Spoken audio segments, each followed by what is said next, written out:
Hey guys, Lila Lou here. Welcome back to the podcast. Today we have a very special carnivorous guest. I'm going to allow him to do his introductions. You guys may know him best as Carnivore JT on Instagram. Welcome. How's it going? Pretty good. How are you? I'm doing well.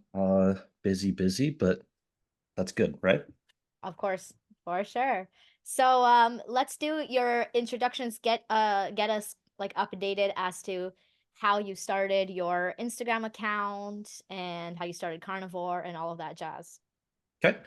Uh, so I kind of landed on carnivore as kind of a backup because I had got married, had kids, gained weight, right? Dad bod. Um, then I was like, at some point, I was like, all right, I gotta like fix this. I was in really good shape, for lack of a better term, pretty much my entire 20s. And I was like, all right, this has gone on long enough. So I went back to some of my old dieting tricks, and they started to work, but I didn't feel good. It's like, man, like, what? Like, why am I not like, feeling good? I'm like, man, this is, for lack of a better term, I was like, this is bullshit. Like, Mm-hmm. so I gained all the weight back, and then I landed on. My wife sent me Paul Saladino, and I landed on animal based. It's like, okay, well, I'll give it a shot, and it instantly felt better. Um, and it was honestly just removing vegetables was the biggest Mm-hmm. thing for me. And so I started to lose weight, started to get back in shape like I used to be. And then after about 6 months of doing that, I was like, man, let's start an Instagram account. I've done a couple Instagram accounts in the past, for various topics. I was like, let's do it. And I'll just share a bunch of carnivore stuff. I'll keep it faceless for the most part. Uh, and I'll just, make videos and I'll teach myself video editing and yeah, just run with it. And so I started doing that. And then I realized it's like, man, I'm not getting a lot of traction. I was like, I gotta actually like put myself out there and stop trying to appease everybody and just actually be the person that I am. So I stopped being careful about what I posted, basically. Like I'm still not Mm. out there trying to offend people. But I would, like watch my language and I would like try not to be controversial and I would be like, uplifting and joyful. And I was like, all right, I just got to start posting whatever I want to post. And it was still a process. Like it took quite a while to gain some traction. I honestly started gaining traction with my cooking reels, which I haven't done lately because I've been doing these diet experiments, and I honestly have zero interest in cooking. Like my Mm-hmm. interest in cooking right now is like negative.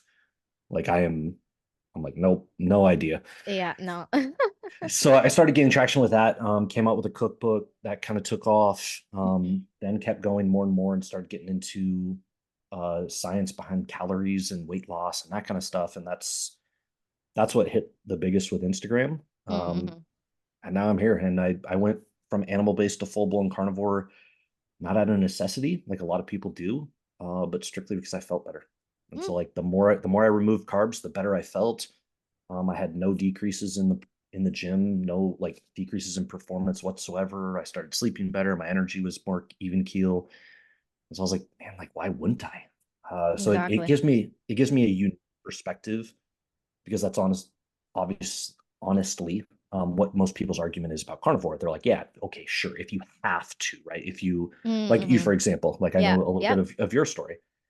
If you have serious autoimmune issues and that's the only thing you can do, then okay. But you shouldn't be telling other people to do it. And I'm like, okay, well, Mm-hmm. I don't have to. I could honestly like I'm doing 4,000 calories of standard American diet right now. I honestly don't feel that bad. Like, Mm-hmm. which illustrates to me I could eat literally whatever I want. Yeah. As long as I'm keeping it within realm and I'm still working out and I'm still doing all that, I could probably get away with whatever I want. Mm-hmm. I just feel better. Yeah. Yeah. So if I feel better, then I'm pretty sure a lot of other people can feel better. So why Exactly. wouldn't I suggest it? Yeah. So that's kind of how I came about. My content kind of continues to evolve, not necessarily by design, but I just kind of I'll start certain things and be like, nah, that's not really gaining traction, or people don't really Mm-hmm. want that, or I don't enjoy doing this. And then I'll just kind of pivot. And so that's kind of where I am right now. Yeah, it's funny about like the kind of be careful of what you're posting and all of that stuff, which I find a lot of people in the carnivore community are very polite. Like they're very nice people in general. And like even Paul Saladino's videos, like even when he's like kind of taking someone else's video and talking about it, like he's never like offensive. Like he's really just kind and smiley about it and things like that. But I truly do believe, and this is just my personal opinion, that there should be some people like you, like myself, that are a little bit more out there when it comes to the content. One, I also find like I also like study like social media marketing and stuff, and I do that for my day job. Like sometimes the content that I make, and I don't know if this is the way for yourself, is honestly mostly like controversial on purpose. Like I'm on purposely doing that or on purposely using specific words that I know are going to trigger people that I didn't specifically full like finish the sentence, but they'll create it in their own head. That allows the comments going. That allows the traction to go. So like honestly, I just find it's like I've always I always considered like should I censor myself? Should I not censor myself? Like, how far should I go? Should I keep it like more kind and more educated and things, or should I keep it a little bit more on to kind of like high school, elementary level of content and things like that? And honestly, I find like it's different for everybody. It really is different for everybody when it comes to content creation and all of that stuff. But I think it's important to have people like yourself, like myself, that are a little bit more out there with the content stuff, just so that people can also see kind of like, I find that a lot of carnivores want to say these things, but are too afraid to say these things. And that's where I'm like, okay, I don't want to be that person that is afraid to say something. Like, I just want to say it. I just want to do what I want to do, make the content I want to make. And yeah, like, is that the same way for yourself, or do you feel like differently about it? So I share the same sentiment, and I Mm-hmm. honestly I started when I decided to stop being so politically correct, for lack of Mm-hmm. a better term. It's when I launched Eat a Fucking Steak. Mm-hmm. Like, so it was a play off of, for anybody who follows Papa Swolio on Instagram. He's a big time fitness account, and his catchphrase is "Go to the fucking gym." And he says that all like he literally just says that in every single videos, like 10 seconds at a time, and he's got 1 million followers. And so I was like, all right, I'm gonna play off that, and I'm gonna say eat a fucking steak. And Mm-hmm. so it started with reaction videos to people eating the most ridiculous stuff, mostly vegan, um, which took off on Twitter. Like that's the weird thing about social media, and we talked a little bit about this, is Yeah. on Twitter, people love vegan content. Like if I bash on vegans, people are like, oh my gosh, this is amazing. If I do it on Instagram, they're like, yeah, we don't care, bro. And I'm like, Mm-hmm. like I'll see stuff go absolutely crazy on Twitter and it does nothing on Instagram. And I'm like, okay. And then I do like calories in, calories out stuff, and it goes crazy on Instagram. And Twitter's Mm-hmm. like, yeah, we don't care. And I'm like, man, I don't even know what to do. So I'm like, I'm just gonna post whatever I want. But in terms of the intentionally leaving stuff out, that's a little true. So I love for people to infer what it is they think I'm actually saying or my Exactly. experience, right? I don't tell anybody what my like education is. Even if they genuinely ask, I will. But most people will argue with me and they go, "What are your qualifications?" I'm like, Yeah. literally doesn't. Mm-hmm. Like I've got a master's. Like I have a bachelor's in sports medicine. I have a master's.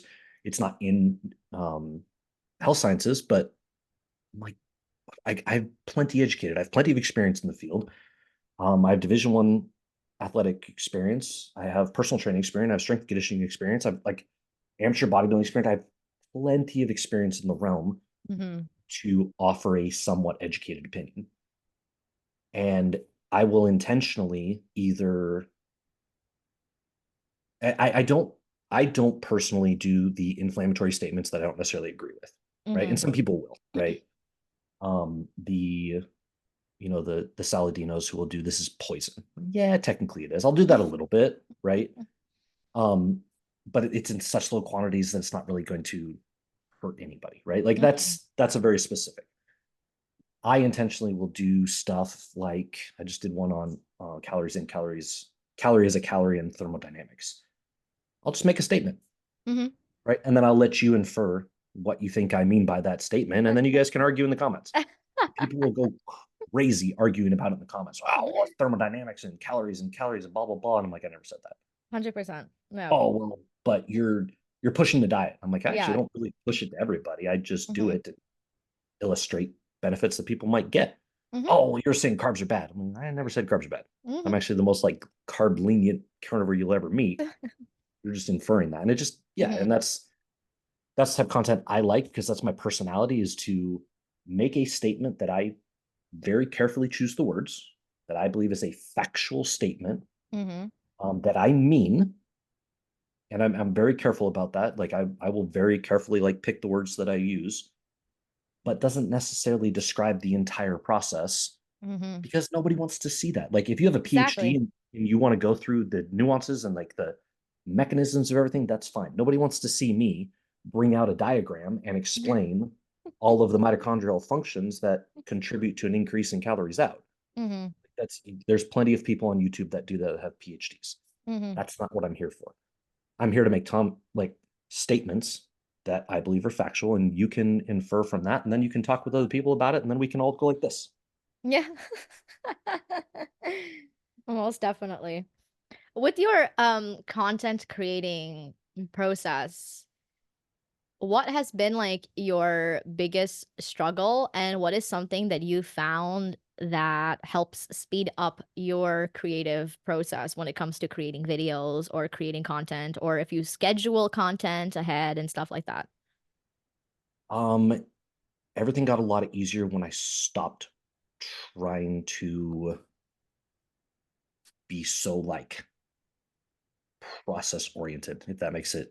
Mhm. And I used to do the all right, well, engagements higher at 8 o'clock in the morning on a Monday versus 9 p.m. on a Sunday. So I'm only going to post on this, and I'm only going to post on this, and I'm going to try and have a hook on my video, and I'm going to try and make it grab attention and do hashtags. And like when I stopped doing that, I was like this is like ruining what I'm trying to do. Mhm. uh and basically it's like brain fogging me, and I'm now trying to post based on an algorithm rather than just posting stuff and let people react to it. And so the first thing I did was ditch the hashtags. I was like, man, I'm tired of like trying to figure out what hashtags. And then I ditched like the times that I did it. I was like, I'm just gonna post every day, most of the time in the morning. But if I post something in the afternoon, oh well. Mhm. And then I stopped trying to appease to what I thought people wanted, and I just posted stuff that I thought would be helpful.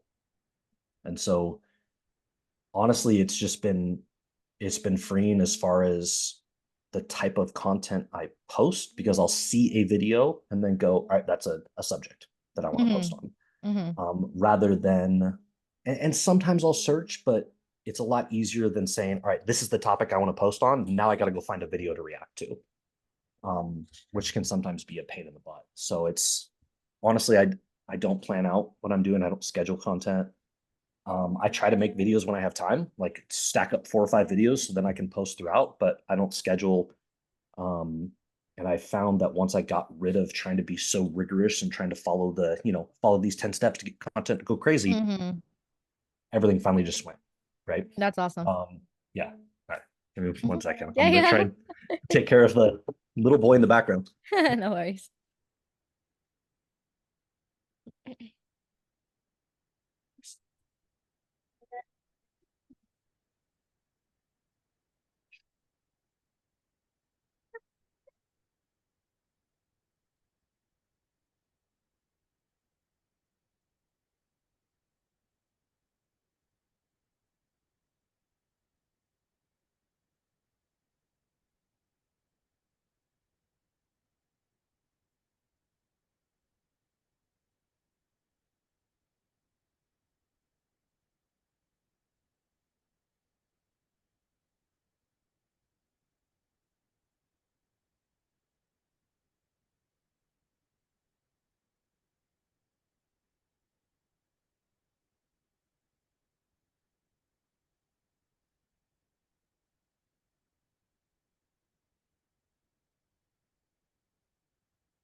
I swear he only gets bored when I am like doing a podcast episode. It's Otherwise, he'll be always it's happy for always like like 3 hours.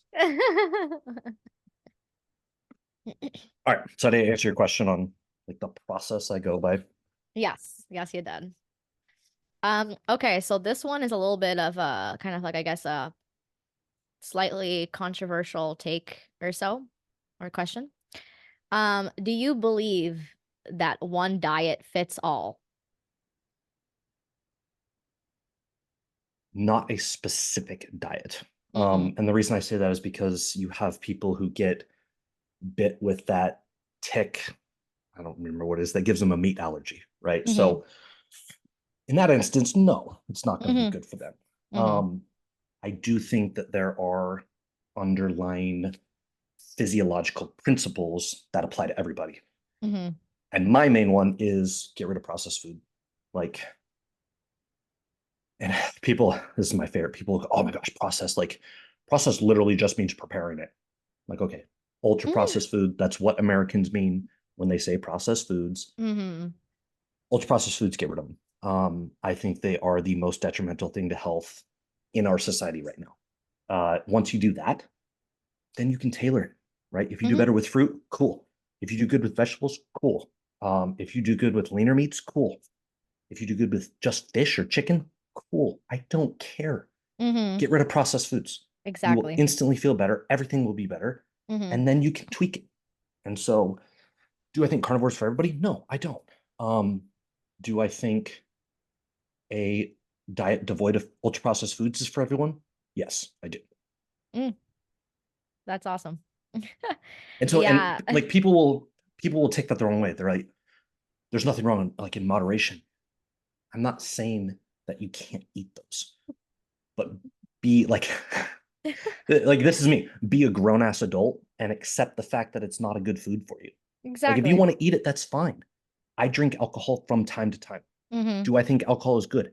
Absolutely not. Right? Do I make the choice to do it? Yes. There's Mm-hmm. certain things that I do that I choose to do that I know are not necessarily the best for me. Yeah. If you have that view on food, then okay, we're doing okay. But this idea that there's no good foods and there's no bad foods, and as long as you do it in moderation, I think it just sets you up for massive failure and Mm-hmm. it leads to where we're at right now. Yeah. I think that whole in moderation thing is complete bullshit. It's always like if you go to a doctor's office, you ask them for any type of advice, and they're always like, in moderation, you can have this. In moderation, you can have that. But it's like, I don't know if like that whole like the dose makes the poison thing, I necessarily agree with. I just think it's like it's poison, and we have to admit that it's poison, and that's, that's Yeah, and that when it it's comes, yeah. and again, there's like that's part of being like an educated adult. Like you choose, right? Exactly. There's certain things environmentally that I do that I'm okay with. I still Mm-hmm. cook with a nonstick pan. Mm-hmm. Yeah, same. Do I recognize that there are potentially harmful chemicals in nonstick pan? Yes. Do I accept that and do it anyway? Yes. Yeah. Do I use super scratched up pans? No. Mm-hmm. But there are certain times where I don't want to go through the process of cooking with and cleaning a cast iron skillet. So Exactly. I just do it in my nonstick and I'm okay with that. Mm-hmm. And stainless steel is bullshit. I hate cooking with like stainless steel pans. Like whoever says those are better is ridiculous. Oh, you just don't know how to do it. I can cook with it just fine. I hate them. So yeah, there's certain things that I choose. Um, there's certain products that I still use that I understand have potentially harmful chemicals, but it's not worth it to me. Like I know I'm not going to shield myself from every single thing out there. Mm-hmm. So I understand that there's certain things that I'm going to be exposed to, and that's okay. Mm-hmm. If you do that with food, that's fine. But you just have to like realize that and don't try and tell people that it's healthy or it's okay or it's not any different than another food because that's just blatantly lying. And I think it's based on a culture of I don't want to offend people, and the less people I can offend, the more people that will follow and take my advice, Mm-hmm. right? Because if I don't want to ostracize myself from a group of people who don't want to be told that their food is bad. So Yeah. if I tell everybody, hey, it's okay, just everything in moderation, then I'm going to get a whole bunch of people that follow me because they're like, oh man, I like this guy. He's not telling me no. Mm-hmm. Well, yeah, well, I'm going to tell you no, I think it's stupid. Like if I wanted to do that, I would just change my account to a fitness account and preach eating whole foods and eating Twinkies in moderation and oh, by the way, sign up for my online coaching and let's all have fun. Exactly. Yep.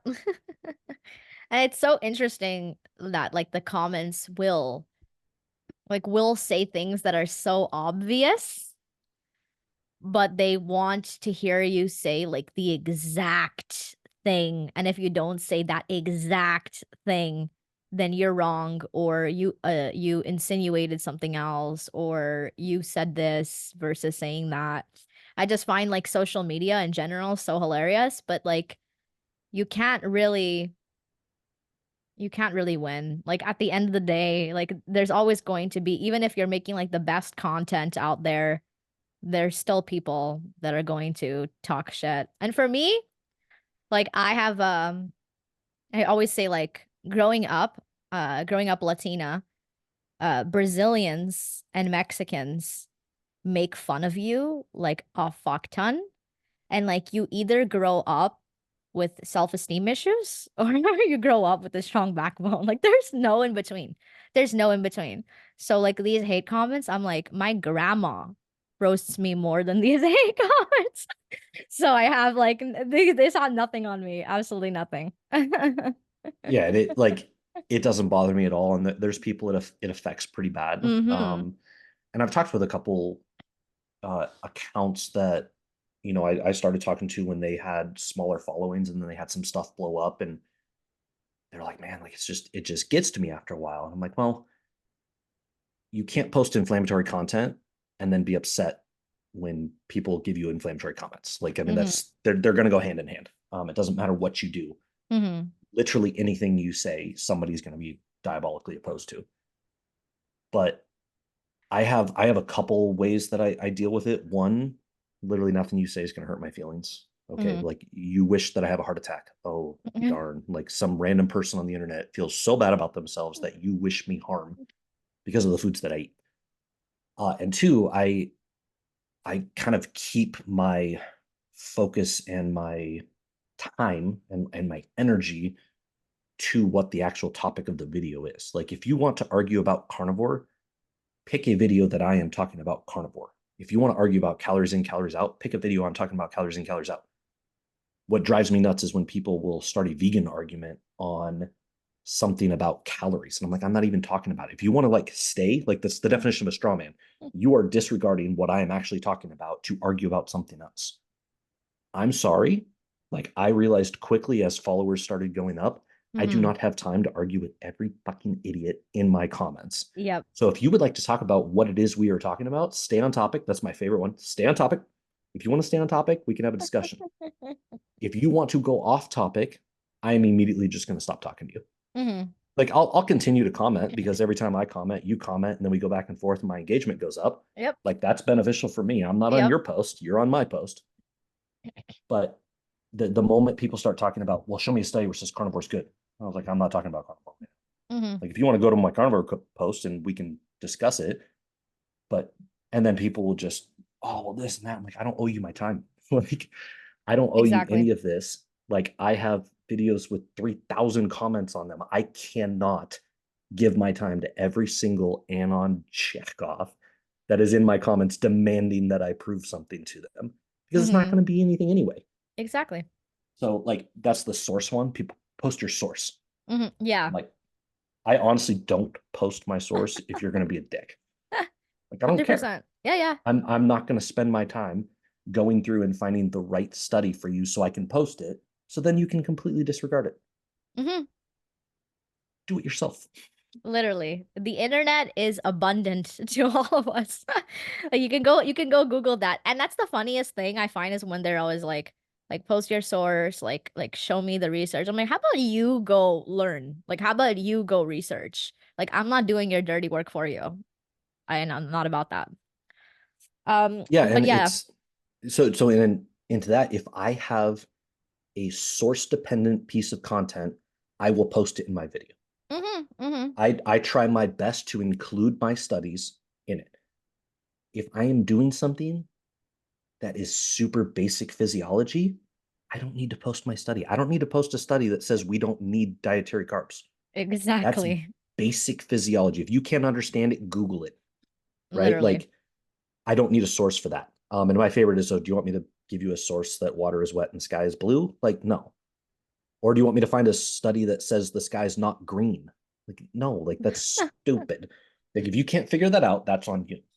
Now, if I like do a video that says a low carb diet raises your daily energy expenditure more than a low carb, than more than a low fat, well, yes. So if I post a study that says a low carb, high fat diet raises your daily energy expenditure more than a low fat, high carb, then yes, I will post a study Yep. that backs that up, because that is like that's not clear as day, right? Exactly. And then if you want to argue about that study, we can argue about that study.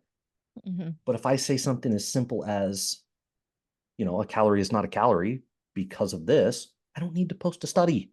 Like, figure it out for yourself if you are like, if you cannot understand basic physiology. 100%.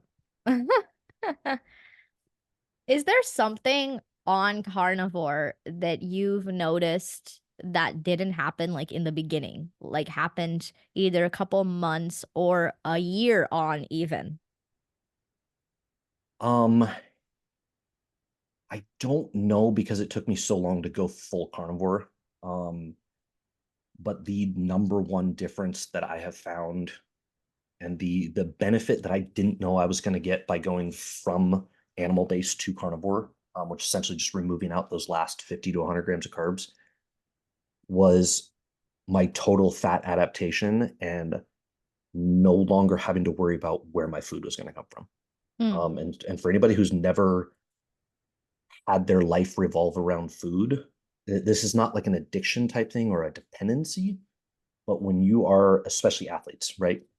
When you are doing higher level stuff and you are dependent on carbs, you always have to know where your food's coming from. Like, you have to know when you're eating in the morning. You have to know when you're going to eat before you work out.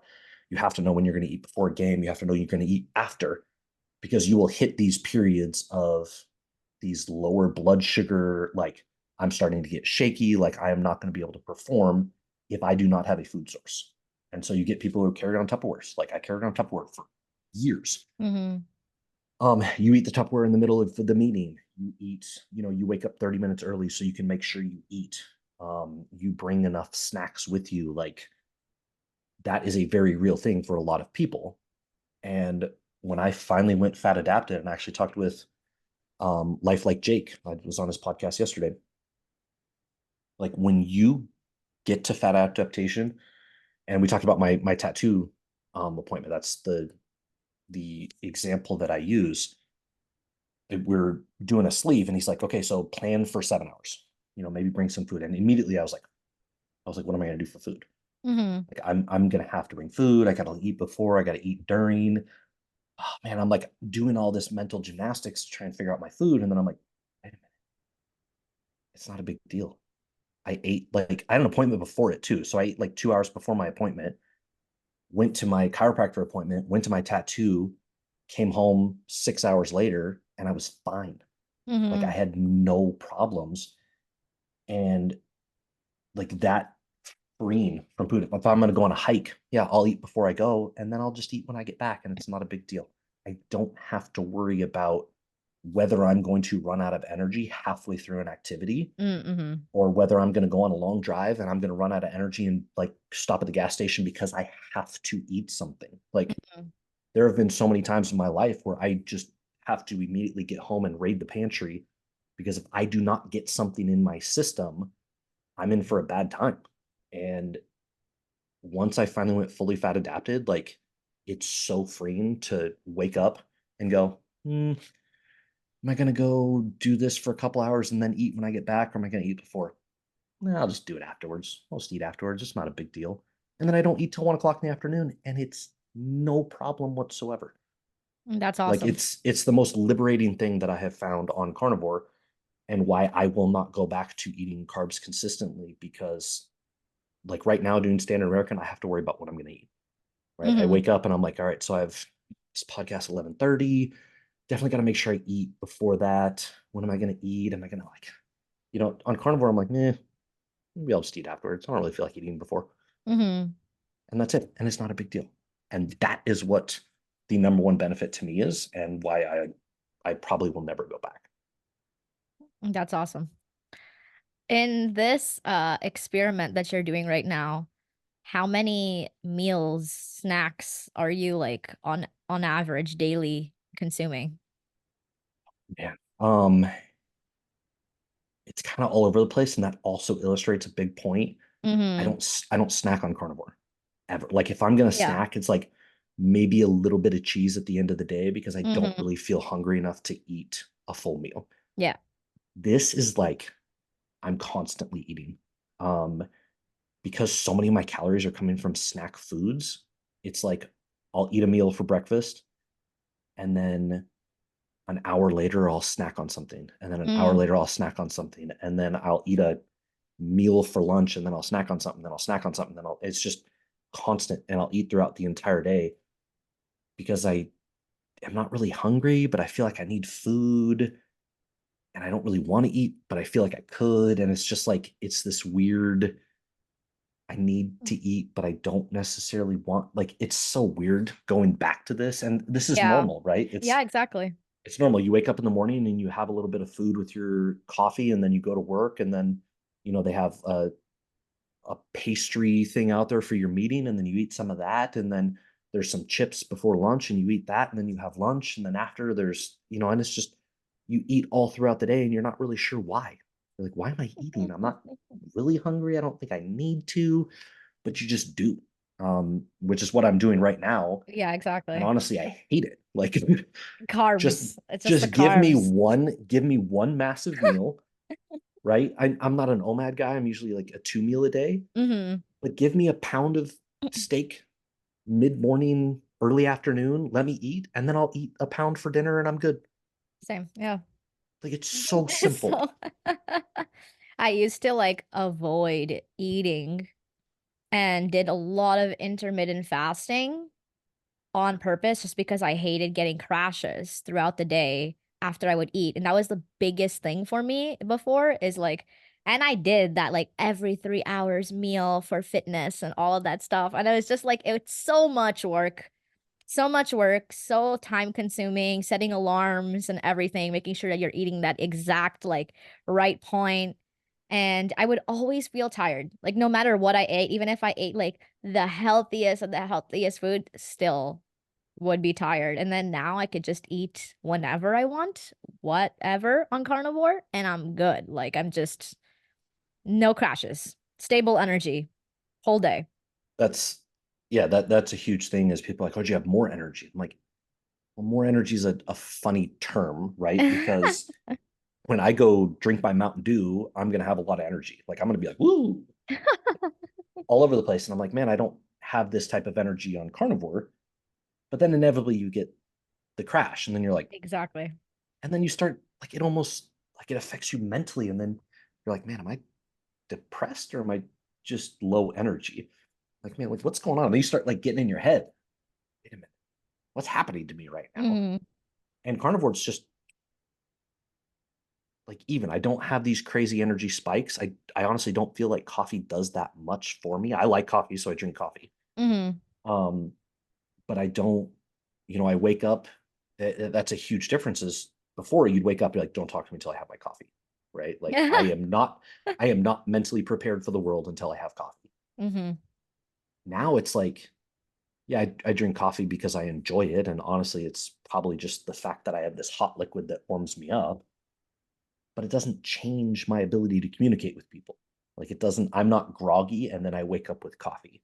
Hmm. I just wake up and I'm normal and I have coffee because that's part of my routine and I enjoy it. And that's a huge differentiator is I don't need caffeine hits in order to get through the day. Yeah. It's do I enjoy caffeine? Do I think there's benefits to caffeine on certain levels? Sure. Do I just like coffee? Like I drink black coffee. Yeah, I do. And so I'll have coffee throughout the day strictly because I want to. Yeah. Um, I went through a period, I was like, man, let's see if coffee is affecting me. So I kicked it. I, Christmas, let's see, let's do the math. I drank coffee every single day for 12 years, 13 years, more than that, 15 years. And I was like, you know what? I'm worried about being addicted to caffeine. So Mm-hmm. I'm going to get rid of it. And so I used caffeine pills. If anybody's trying to get rid of a coffee addiction, like dose yourself off on caffeine pills. Oh my gosh, it saves your life. Because if you just cut it, it's going to be a miserable experience. Oh, yes. And so I dosed off it. And for 2 weeks, I went with no caffeine. I was like, you know what? I honestly don't feel any different. I don't think there's any benefit to me not having coffee. So I'm going to go back to it because I enjoy it. Mm-hmm. But I proved to myself that I could function just fine without it. And now it's just like that's just an enjoyable process of my day. But I don't rely on coffee. Like I can get up and be totally fine. Like today, I went an hour without coffee, and I was like, I almost forgot. I was like, oh Mm-hmm. yeah, I haven't had coffee yet. Let's Yeah. go get coffee. So that stable energy, like if people have never had stable energy, just you gotta try. Like Exactly. it Yeah. is life changing to literally be able to just go like this, Mm-hmm. right? And instead, we have entire industries based around 5 hour energy, right? Don't crash at 3 o'clock in the afternoon. Crash at 6 o'clock instead. Like it's like no, just maybe eat the right foods, and then you can just live like a normal human being is supposed to. Mm-hmm.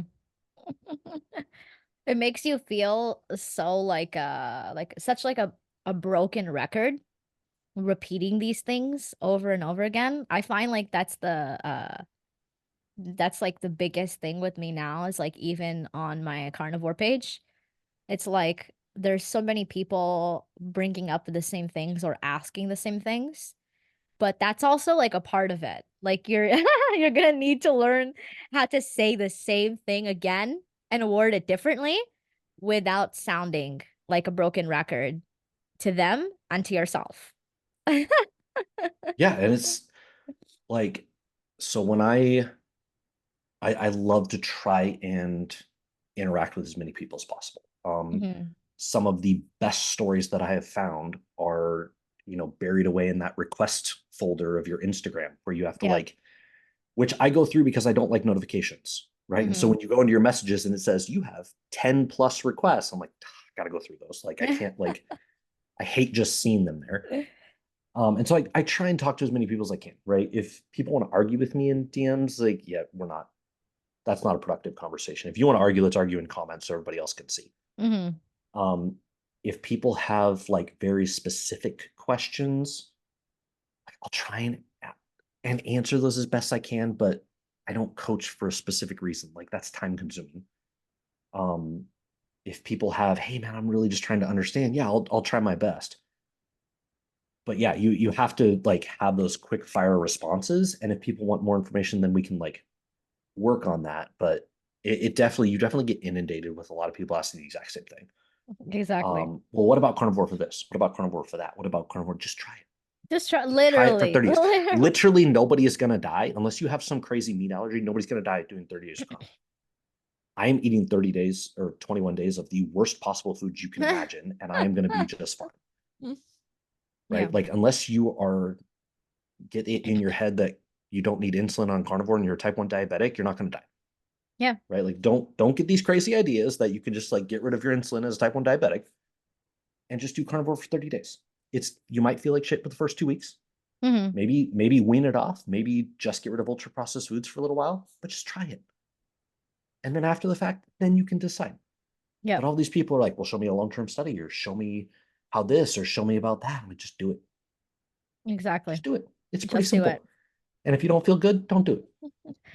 That's what I always tell people. Every time they message me, I'm like, in the famous words of Nike, just do it. Literally. Yeah. And I've found I was inundated with that a lot. I honestly don't post that much stuff about carnivore specifically. Hmm. Um, there are a lot of people that do that, and that's Hmm. totally fine. And I have no problem with that. But I have found that that is not my preferred content. It's just to be pro carnivore all the time. Yeah. Um, my preferred content is to poke holes in the current narrative that everybody seems to believe that, whether red meat's bad or thermodynamics, have some hold on weight gain or weight loss, or the calorie is a calorie, or calories in, calories out, or modern dieting, or whatever it is. That is what I think I bring more value to people Mm-hmm. than just simply stating carnivore is great because ABC. Yeah. And some people do that, and some people do a great job of that. Mm-hmm. And I'm not knocking that whatsoever, but that gets repetitive to me, and that leads me to those same exact questions. Well, what about this? What about that? I would much rather question some narrative that you heard from your favorite fitness influencer about what we consider universal fitness truths than specifically go into the nuances of whether people should be doing carnivore. Mm-hmm. Strictly because I do carnivore because I feel better. Yeah. And I think that's the only reason you need to do it. Just 100%. do it. If you Yeah. feel better, keep doing it. The body is, it's pretty amazing. It's pretty intuitive, right? So if you feel better, do it. Like, and I'm not talking, I feel better because I snorted cocaine. Like, everybody knows the difference, right? You know the difference between like short-term dopamine hits and your body genuinely is telling you, I feel better doing this. Mm-hmm. So just find what works for that and keep doing it. And you know what? I hate to say this, but if it's vegan, just do it Yeah. and then shut up about it. Literally, literally. All right, I'm gonna get into the random questions now, the absolute random ones. Is there anything recently that you have unlearned? uh Calories in, calories out. Mm, Um that is so, and I used to fight with carnivores on this because I still think carnivores do not have a great grasp of what it is. Um, but I have used calories in, calories out to like very effectively on my own. mm-hmm, What I, what my goal with calories in, calories out is, first of all, there's a misconception of what it actually is. People equate it to thermodynamics. I'm like, yeah, it's not. Like, stop. Those are separate. Calories in, calories out is an extension of the energy balance model of obesity, right? It's an attempt to explain why we got fat. I think it's a poor model, mm-hmm, strictly due to the fact that a scientific model needs to be predictive, which calories in, calories out is not. It has to be repeatable, and it has to offer some explanation as to the mechanism of why. So I think it's very rudimentary in the fact that you can only use it to retrospectively explain, not even explain, retrospectively summarize what happened, which is what people do, right? Oh, you lost mm-hmm, weight, you must have been in a calorie deficit. Okay, how does that help me? Oh, you gained weight, you must have been in a calorie surplus. Okay, that doesn't help me at all. Now, if you want to use it as a tool and you have done it before and you have a good idea of what it takes, fantastic, do mm-hmm, it. But this idea that it's somehow equated to a natural law of thermodynamics is absurd to me.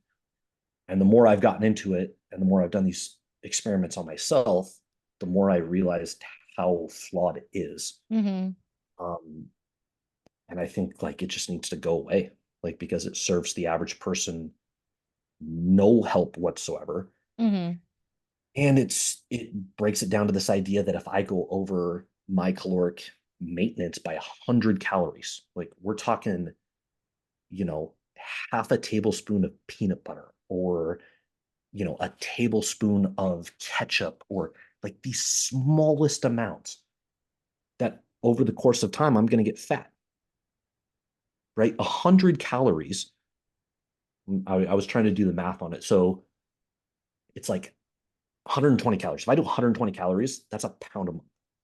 mm-hmm. So you're telling me over the course of 5 years, I'm going to gain 60 pounds by being over on my maintenance estimates by 120 calories. Like, that's absurd to me. Like, that is such a small amount of food. Mm-hmm. And you're suggesting that the human body has zero way to regulate itself. It can't go, we don't need that. Let's excrete that. Or you know what? Let's bump up our metabolism a little bit to account for that. And so I think it just makes us, I use the bathtub analogy. We're not a bathtub that once it overflows, it's fat.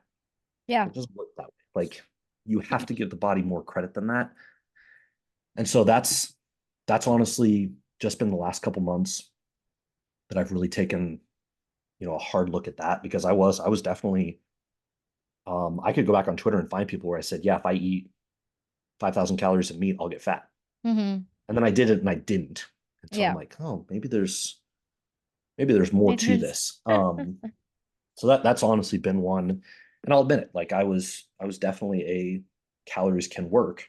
mm-hmm. And I still think it can as a tool for specific people, but as a scientific model, like we need something better. Yeah.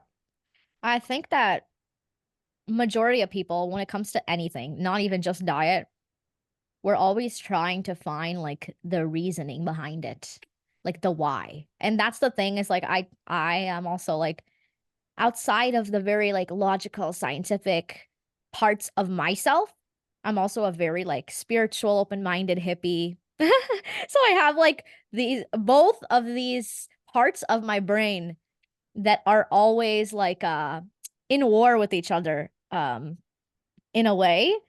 And I honestly believe I'm like there are some things in life that are just kind of like you'll never really know. And you have to be okay with that. Like you have to be okay with realizing that there's some things that just we won't have answers for. And I Well, think and that that's yeah. yeah, Yeah, go when it ahead. comes to metabolism and nutrition, we know so little. So And if you little. actually ask like career scientists, they'll tell you that. Like Literally. we're starting to, look at mitochondrial fusion and fission, and how that affects your resting metabolic rate and Mm-hmm. what causes that, and all of these things that we have no idea about. And you're right, we have to be okay with that. And we have to be okay with the fact that we are not a math equation. Like we do Exactly. not compute. I Mm-hmm. cannot go online and do a calculator and compute what it is that's going to take for me to gain or lose weight. Literally. And it's mind blowing to me that we still tell people to do that. Oh, go on, take this calculator. What, you have any idea what? And I used this example. I was like, your calculator is telling me that a 21-year-old, 200-pound Division I football player has the same metabolic output as a 90-year-old woman that's also 200 pounds. Like, get out of here. Like, you are, and then people are like, oh, well, it's a rough estimate. I'm like, it's a stupid estimate. Like, No, literally. rougher, like, I don't care. It's ridiculous that you would even suggest people, Mm-hmm. it's like BMI to me, right? Yeah. Like, I am, I teeter with the obese category on BMI. Mm-hmm. I'm like, so what you're telling me is I am a statistic that adds to the overweight problem in America. Yeah. Really? Is that where we're going to go with? And so, and then people, oh, well, it's a tool. It's a way to look at large. Oh, no, it's stupid. We need something else. Yeah, exactly. Yeah, I study sexology and stuff as well. And even in sexology, there's so many studies and so many things that have not been fully made yet. And so many studies on women specifically too that have only started in like early 2000s.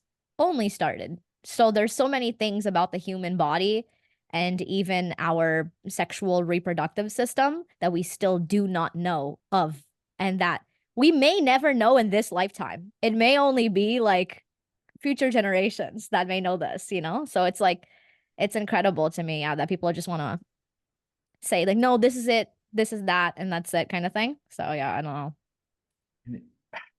And it's funny to me that we have all of these modern day problems know. that have gotten worse the more we know. Like, like people are like, show me the studies or show me the mechanisms or show me this or show me that. And I'm like, however you want to view the world, like whether you want to view that it was created or whether you want to view that there was a big bang and we evolved, Mm-hmm.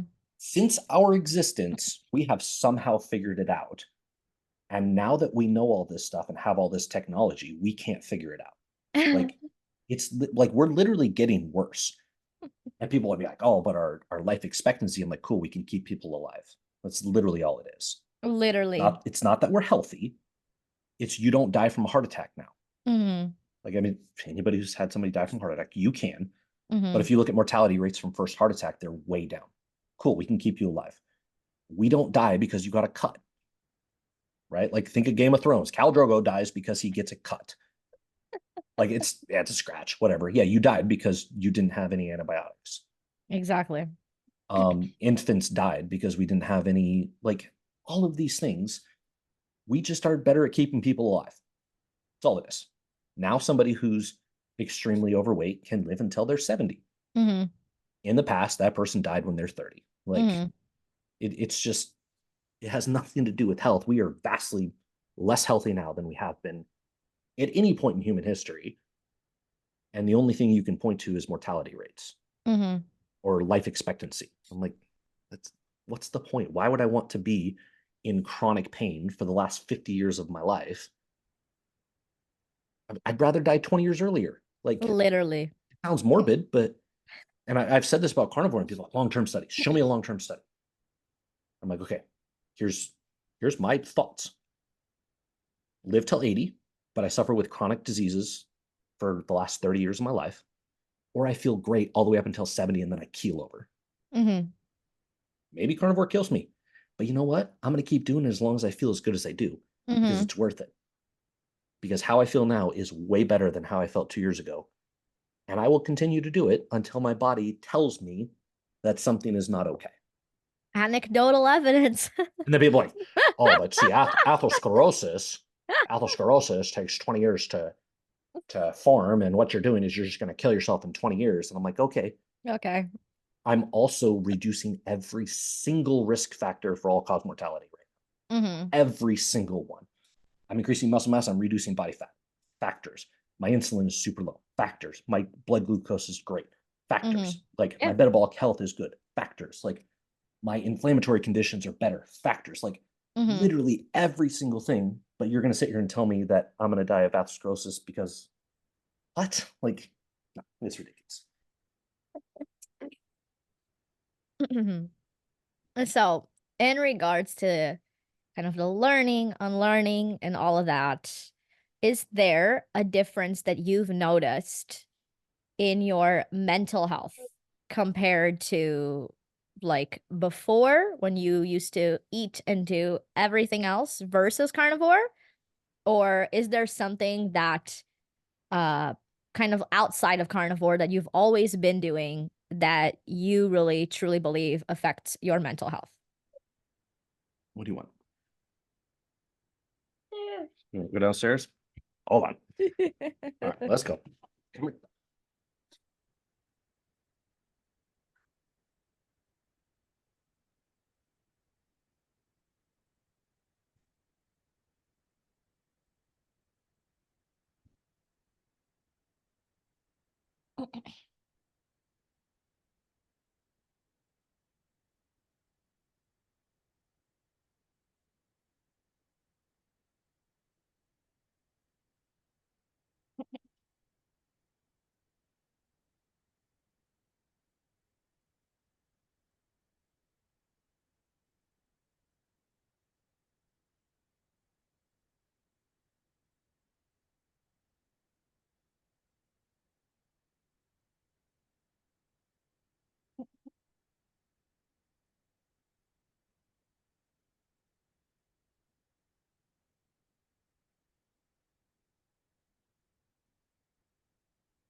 All right, sorry about All that. good. Yeah, so to answer your question, honestly, it's like this is a tough to explain because people want like, okay, well, how did it affect this, or how did it affect that, or how did it specifically affect this? And I'm like, I think it's a huge, like, it's a downhill avalanche. Mm-hmm. And it all starts with being even keel. Like from a mental standpoint, the number one thing that has been beneficial for me is to not have the ups and downs, right? Mm-hmm. Because the moment you have downs, you don't want to do anything, right? So then you kind of get lazy. And then you feel bad about the fact that you're lazy. And then you procrastinate stuff that you should do because you're lazy. Mm-hmm. And you just don't feel like it. And then afterwards, you feel bad about the fact that you didn't do anything. And then you kind of get in your head and it's like, it's this snowball effect. Whereas when you're kind of even keel, and I'm not saying everybody's going to like rid themselves of procrastination, but a lot of what we don't do is just because we don't physically or mentally feel like undertaking that task, right? Whether it's working out or whether it's cleaning or whether it's studying or whatever it is, there's this always this aspect where you're like, man, I don't feel like doing that right now. Like I'm wiped or I need a break or I don't have the energy for that, right? And so when you're even keeled and when you are have this consistent energy, you're able to get more stuff done. When you get more stuff done, you feel better about the day that you just had, and you're able to be consistent in what you do. You're able to work out more. When you work out more, you feel better. You typically will see some kind of body changes, which means you then feel better. You're ready for bed at the end of the day. You're more tired because you've been more active throughout the day. Then you sleep better. Then you wake up. You don't need so long to wake up, in the morning. You have more energy from the get-go, and it just snowballs all the way down. And then all of a sudden you realize you're like, man, my mental health is better because I don't have these lulls where I don't want to do anything. And I wage this internal war with myself of should I be doing something, even though I don't feel like it. Hmm. Yeah, I find that a lot of that happens too when you're not exercising. That's like I find the biggest thing is that I tell people like even with carnivore or whatever diet they pick, I tell them I'm like the number one thing is for me personally is keeping active. Like as soon as you're sedentary, as soon as you're not doing anything, you will feel the tolls on that. No matter the diet, no matter what you're doing, you need to stay active. So yeah, that's a that's a good one. That's a good one. Yeah, and to the active, that's what people will also be like, oh, so you lost weight. I'm like, yeah, I lost weight, but like losing weight's not a thing for me. It's never been an issue. Hmm. It's the fact that I felt better. Yeah. So then I could exercise. And the more I exercised, the better I felt. And the two just went hand in hand. And then all of a sudden, I get to Hmm. this point where I'm like, man, why did I ever stop that in the first place? Hmm. Yeah, see, for me, it's never been like the losing weight, obviously. Everybody just tells me like, "Oh, like, well, you had to do it because of your arthritis. Oh, you had to do it." And I'm like, honestly, like just just like knowing how shit it feels to have arthritis and know how good I could feel when I take care of my health, when I exercise, and how my routine changes and how my thought process changes throughout the day with these things. No matter if you have arthritis, if you don't have arthritis, you're going to want to feel the best all the time. And if you don't, then I tell people you're simply just not there at that point yet where you would do absolutely anything for your health. And there always comes a point in life for people where that happens. And it might happen when they're 40, 50, and they have back problems or they go to the doctor's office and they're diabetic or whatever it is. Sometimes people learn early on in life, and that's great. And sometimes people take years, decades to learn that, and they only learn by being at their worst to get to that point, which is unfortunate. Yeah. And people don't understand that you don't have to have some crazy serious autoimmune issue to feel better from your diet. Like Hmm. I was a college athlete. I had 4 surgeries by the time I was 21 years old. I'm missing the majority of the meniscus in both of my knees. Hmm. I have woken up from, the day after a game or, a hard practice since I was 16 years old, feeling like a train wreck, like feeling like somebody ran me over with a bus. Like that's been my norm for a very long time. And that was always just equated to the fact that I was an athlete. Like that's just the Hmm. price you pay. And like I wake up better and feel better than I did when I was 18 right now. Like my knees don't ache. Will I have problems later on? Yeah, probably. Is there a chance I'll get arthritis in my knees? Yeah, probably pretty good. Will I have probably arthritic shoulders? Yeah, probably. But I know the difference. Like I've watched it with my dad. My dad was a gymnast, and my dad's wrecked like a lot of issues. And I thought that was going to be my life. And it was my life for I remember rolling out of bed in college at 21 years old, just feeling like somebody ran a truck over me, crawling into the athletic training room and being like, just do something. Like I got to do something. Like I'll be fine once practice rolls around. Like I'll hype up and we'll be good. But they were tough. Like it was tough to get out of bed. And not having that at 37 is like what? Like Yeah. I literally feel now how I should have felt when I was 18 years old. Yeah. Like I was 19 years old laying on the hard ground, not on my bed because my back hurt so bad that I needed to be strong. My knees are up. I had to flatten my spine and I had to have something hard to lay on because my Mm-hmm. back hurts so bad. And not having any of that like right now. And I'm not saying like it solved everything, but the chronic like aches and pains, they're just not the same at Mm-hmm. all. Most definitely. So I have the last two random questions before we get into our last bit of the sex segment. And this is, has a stranger ever changed your life? Um, are we talking about if they like continued to be a stranger after our interaction? Yeah. Okay. Because I mean, I could point to most people in my life that were strangers. Man,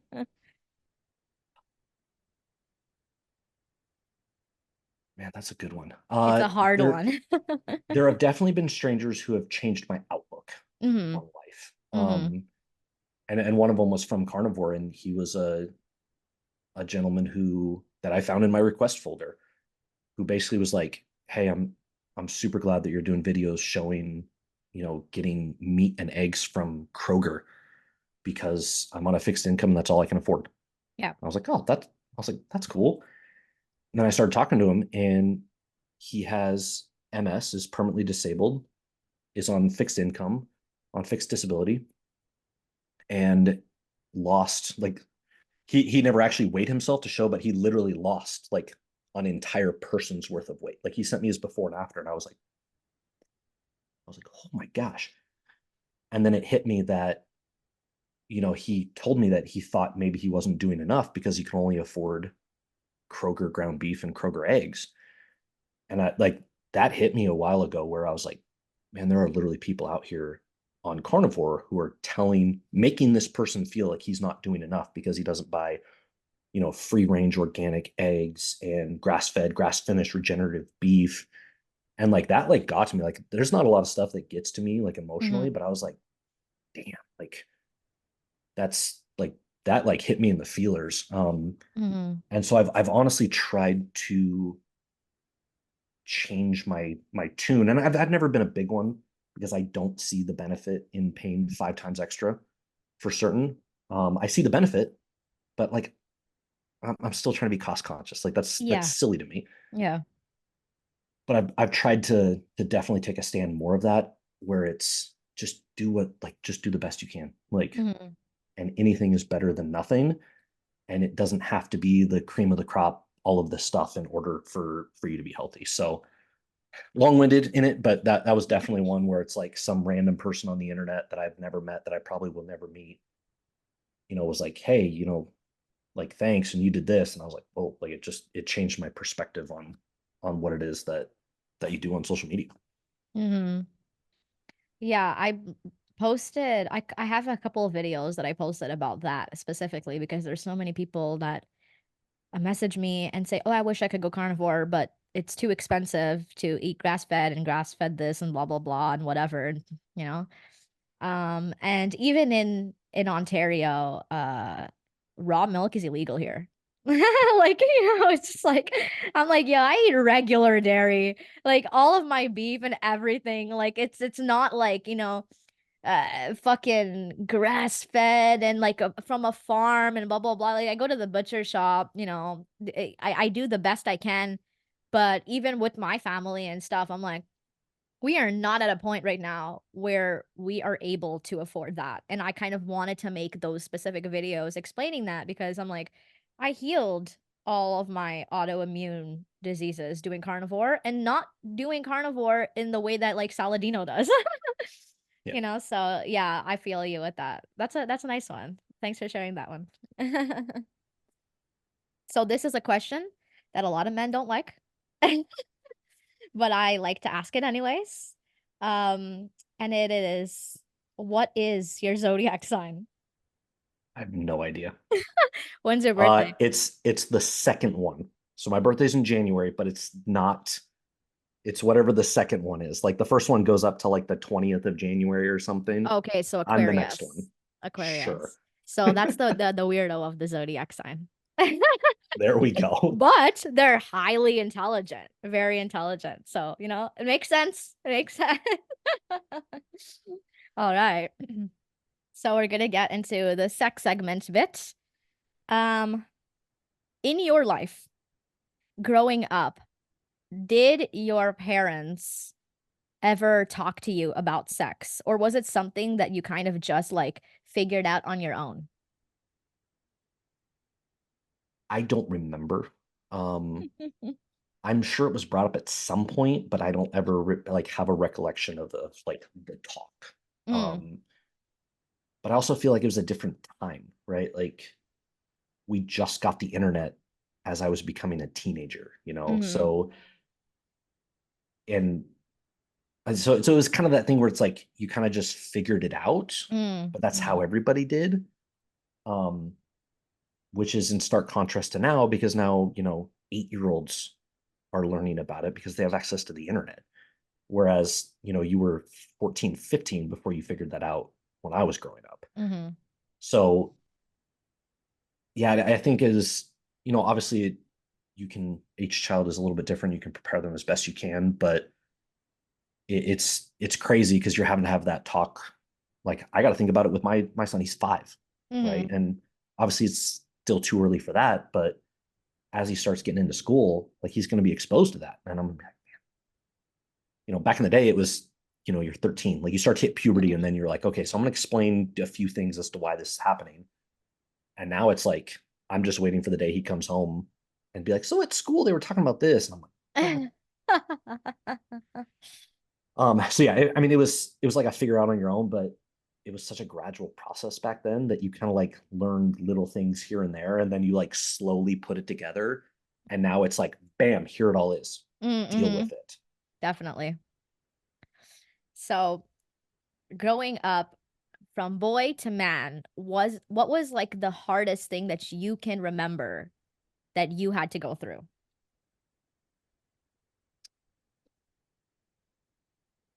Learning to grow up and deal with emotions.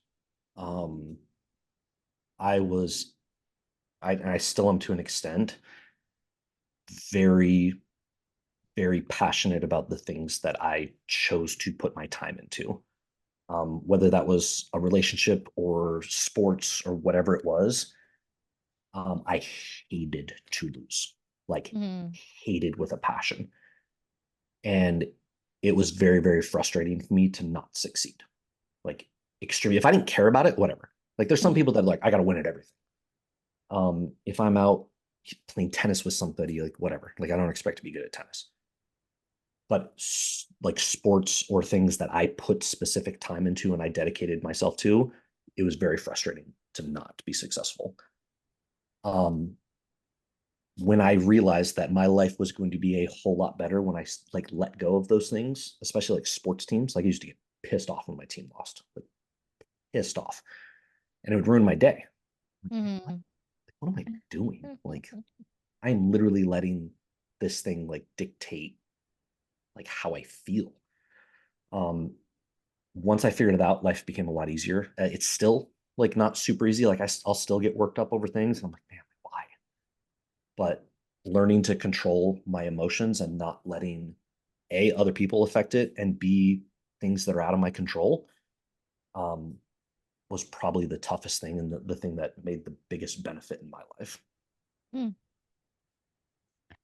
Um, going into your relationships, did you notice a pattern in your relationships? Either something that you had to work on yourself or something that you've just started to notice that every partner had that you had to learn how to deal with? Um, it was honestly,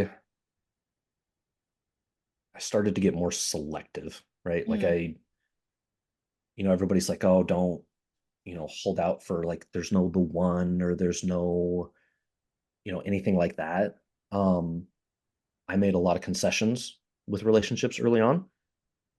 And when I finally decided to not, like I met my wife and we got engaged and married quick. Like I was like, this is, you know, this checks the box of all the concessions that I would make before that I don't mhm, have to mhm, now. And, of course, I was older. Say I got married when I was 30.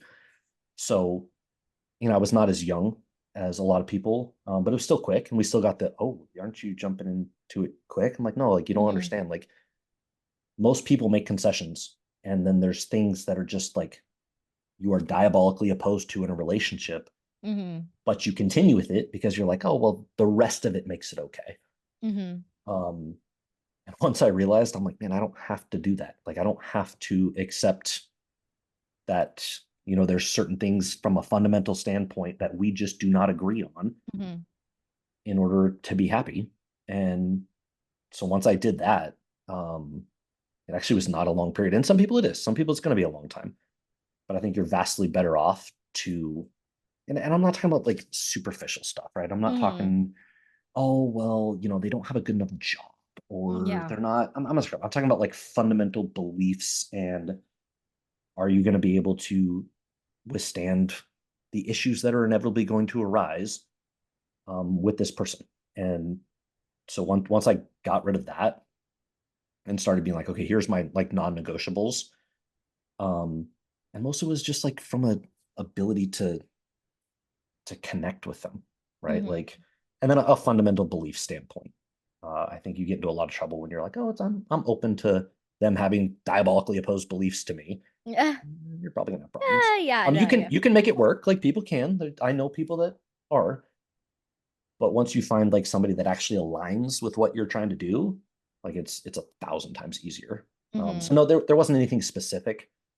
It was just this common theme of it's good, but there's these issues, but it's okay.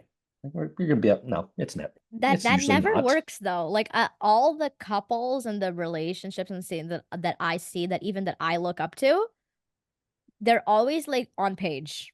They're like, oh, like, and similar to you is that they were like, as soon as I found that and this, and I was more, like in tune with what I'm looking for, that's when I got the partner.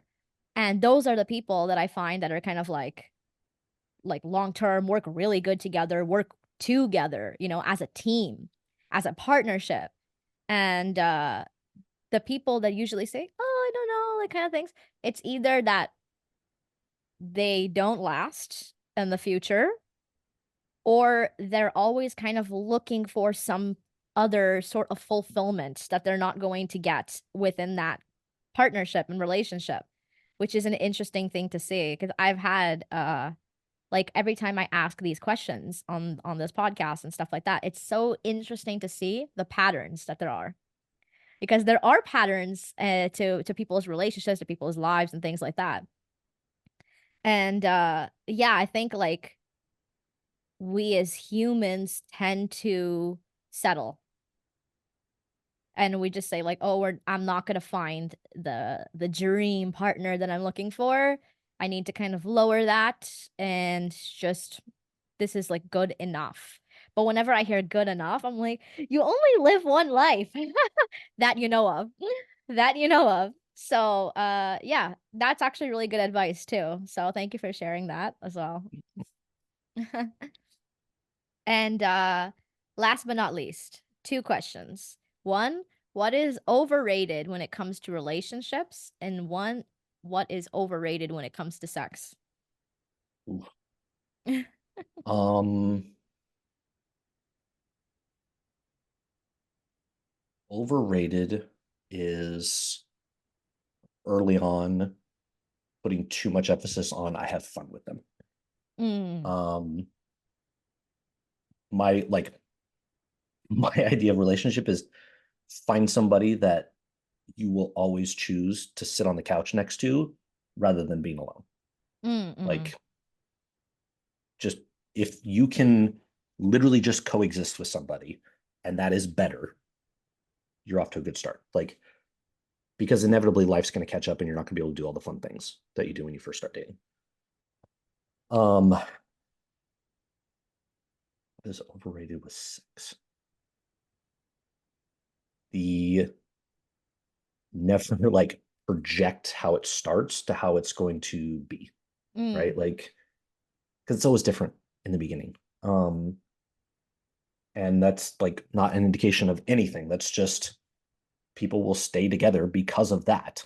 mm, And but it's always different. Like some lasts, some you can continue on with that. Some gets better. Um, some gets worse. Some once the like excitement dies off, then you realize you have to actually like the person.